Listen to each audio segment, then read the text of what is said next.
Bagi kebanyakan orang, Afghanistan bukan negara tujuan wisata. Tapi fotografer sekaligus petualang Agustinus Wibowo memutuskan untuk mengunjungi Afghanistan seorang diri saat dia berusia 20-an. Dia telah menerbitkan sejumlah buku dan pameran foto mengenai petualangannya. Rebecca Hanchke menemuinya di Festival Penulis Ubud baru-baru ini dan menanyakan alasan mengapa dia mencintai Afghanistan. Saya langsung jatuh cinta kepada negeri yang sangat misterius buat saya. Lalu tahun 2003 itu saya punya kesempatan untuk pergi ke Afghanistan. Awalnya piknik ke Afghanistan sebagai backpacker. Dan saya melakukan perjalanan masuk dari Pakistan, menyeberangi Khyber Pass, lalu masuk ke Kabul dan ke Bamiyan. Saya menemukan ternyata negeri ini sangat berbeda dengan apa yang kita kenal dari media. Saya ingat betul bagaimana waktu itu Afghanistan yang setelah 30 tahun berperang akhirnya membuka pintu gerbangnya buat orang asing.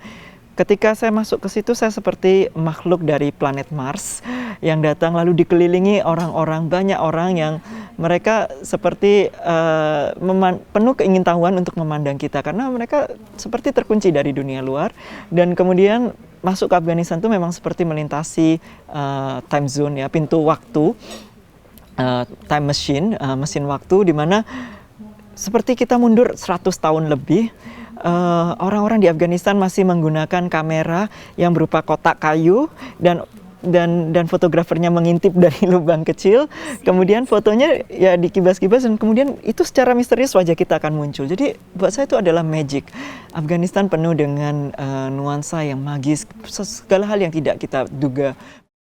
Mereka lihat Anda sebagai orang Indonesia, gimana? Mereka tahu soal Indonesia?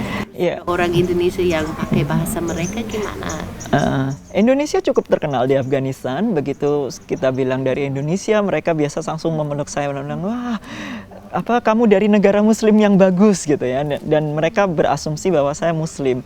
Dan ya memang sejauh ini ancaman keamanan terhadap orang Indonesia sangat minim karena Indonesia sangat dihormati di negara-negara Islam seperti di Pakistan, di Afghanistan atau di Iran, di mana ketika kita mengatakan dari Indonesia mereka sangat tertarik untuk mengenal lebih jauh tentang negeri kita. Kemudian saya juga pernah hampir diculik di Afghanistan, tetapi saya menekankan saya berasal dari Indonesia. Dan akhirnya dia juga melepaskan saya gitu. Jadi memang waktu itu saya naik taksi tengah malam. Jadi kalau di Afghanistan itu modus penculikan tuh biasanya orang asing diculik oleh sopir taksi dan sopir taksi menjual ke Taliban. Lalu Taliban bisa meminta biaya yang sangat tinggi dari kedutaan negara yang bersangkutan. Jadi waktu itu tengah malam saya naik taksi dan sopir taksinya itu merampok saya. Lalu dia mengatakan dia minta uang yang sangat besar. Terus saya bilang saya dari Indonesia dan kita bersaudara. Lalu dia mengemudikan taksinya ke tempat-tempat yang sangat gelap, ke gunung-gunung di Kabul. Yang kalau kota Kabul kan memang sangat gelap, ya, tidak ada listrik. Nah kemudian saya menekankan saya dari Indonesia, kita adalah sahabat. Lalu saya membacakan doa-doa Al-Quran dari ini, doa-doa agama Islam. Akhirnya mereka juga sopir taksi ini akhirnya berubah pikiran, lalu dia mengantarkan kembali saya pulang. Di Indonesia sekarang ada sedikit kelompok yang keras atau ekstrim atau apa mau sebut apa, mereka semakin kuat di sini, suara mereka didengar oleh pemimpin. Gimana menurut Anda secara lihat di Afghanistan, apa pelajaran untuk Indonesia untuk sisi itu? Iya, mungkin kita perlu belajar bahwa politisasi agama itu sangat berbahaya, di mana kalau kamu menentang sekelompok orang yang menggunakan agama, mereka akan mengatakan kamu menentang Tuhan.